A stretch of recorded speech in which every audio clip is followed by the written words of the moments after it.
আসসালামু আলাইকুম গাইজ, সবাই কেমন আছেন? আমি ভালো আছি আলহামদুলিল্লাহ। আমি আজকে একটি ভিডিও নিয়ে আসলাম গ্রামীণ পরিবেশে।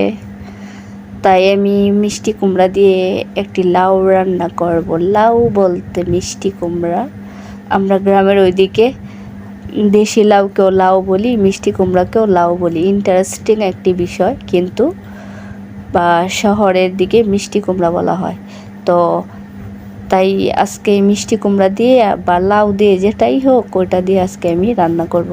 তো প্রথমে মিষ্টি কুমড়াগুলো কেটে ধুয়ে নিলাম। তারপরে যে চুলায় মাংসগুলো বসাইলাম, বসায় কষানো দিলাম, বলতে কষাইতেছি আর কি। তো আমি মাটির চুলায় রান্না করতেছি। ওই চুলার মধ্যে দুই পাশে দুইটা বসানো যায়। তো আমি এক পাশে মাংস কষাইতে কড়াই বসাইয়া দিলাম, আর অন্য পাশে দুধের হাঁড়ি বসাইলাম দুধ চাল করতে। তো আমি আস্তে আস্তে মাংস কষানোর শেষ পর্যায়ে আইসা পড়লাম। আর এদিকে আমি লাউ বাট মিষ্টি কুমড়া আমি দিয়ে দিলাম। তো আমি এই যে রান্না করেই নিলাম। ভিডিওটা লম্বা হবে বলে আমি এতটা দেখাইনি। তো এই যে মিষ্টি কুমড়া আমার রেডি। আমি নাড়াচাড়া করতেছি যাতে নিচের দিকে লেগে না যায়। আর এদিকে আমার দুধও হয়ে আসলো।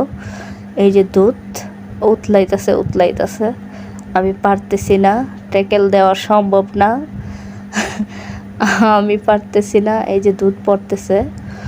তো এদিকে দুধ চাল করার সাথে সাথে আকাশের অবস্থাও বেশি ভালো না। বৈশাখ মাস, খলার মধ্যে ধান শুকাইতে দিছি। ওখানে অবশ্য আমাদের ফ্যামিলির মানুষ আছে ধান শুকাইতে। তো আকাশের অবস্থা বেশি ভালো না, তাই আমি তাড়াতাড়ি রান্না শেষ করে নেওয়ার চেষ্টা করতেছি। তো রান্না প্রায় হয়েই আসছে, আর একটু জাল হলেই এদিকে আমার আগুন গেল নিবে, ধোয়া হইতেছে। আগুন জ্বালাতে খুব কষ্ট হইতেছে। তো আমি হাঁটি পা করে চলে গেলাম খলার দিকে। আমি যাইতেছি আর ওইদিকে দেখা যায় আশেপাশে খোলার মধ্যে ধান শুকাইতেছে। মা ও ছেলে মিলে ধান এক জায়গায় ধান ঠাই নাই না দলা করতেছে। আর আমি যাইতেছি ওই দৃশ্য দেখে আমি যাইতেছি আমাদের খলার দিকে। তো এই যে প্রায় আইসাই পড়লাম, আর অল্প কিছু জায়গা বাকি আছে। তো যাইতেছি কলার দিকে। মনটা খুবই আচ্ছন্ন হয়ে আছে যে বৃষ্টি নাকি আইসা পড়ে। আর বৃষ্টি আসলে তো সর্বনাশ। আজকে যে ধান শুকাইছে ওই ধানগুলো আমাদের গোলায় উঠবে আজকে। তো ওটা বৃষ্টি আইলে যদি ভিজে যায় তাহলে তো সর্বনাশ। তো আমি হাঁটি পা করে ওই যে আমাদের খলার দিকে আইসা পড়লাম। এসেই দেখলাম নেটের মধ্যে ধান শুকাইতে দিছে, আর ওইগুলা বস্তায় ভরতেছে দুজন মিলে তারা। তো আমি যাওয়ার পরে আমার সাথে তারা কথা বলতেছে দাঁড়িয়ে, আমি ওদের সাথে কথা বলতেছি। তো এই যে নিল বস্তায় ধান ভর্তি করতেছে। বৈশাখ মাস তো একটু কষ্ট হবেই। আর বস্তা ভরি শেষ হয়ে যাইতেছে, আর আমি দাঁড়িয়ে দেখতেছি বস্তা বন্দি করা ধান।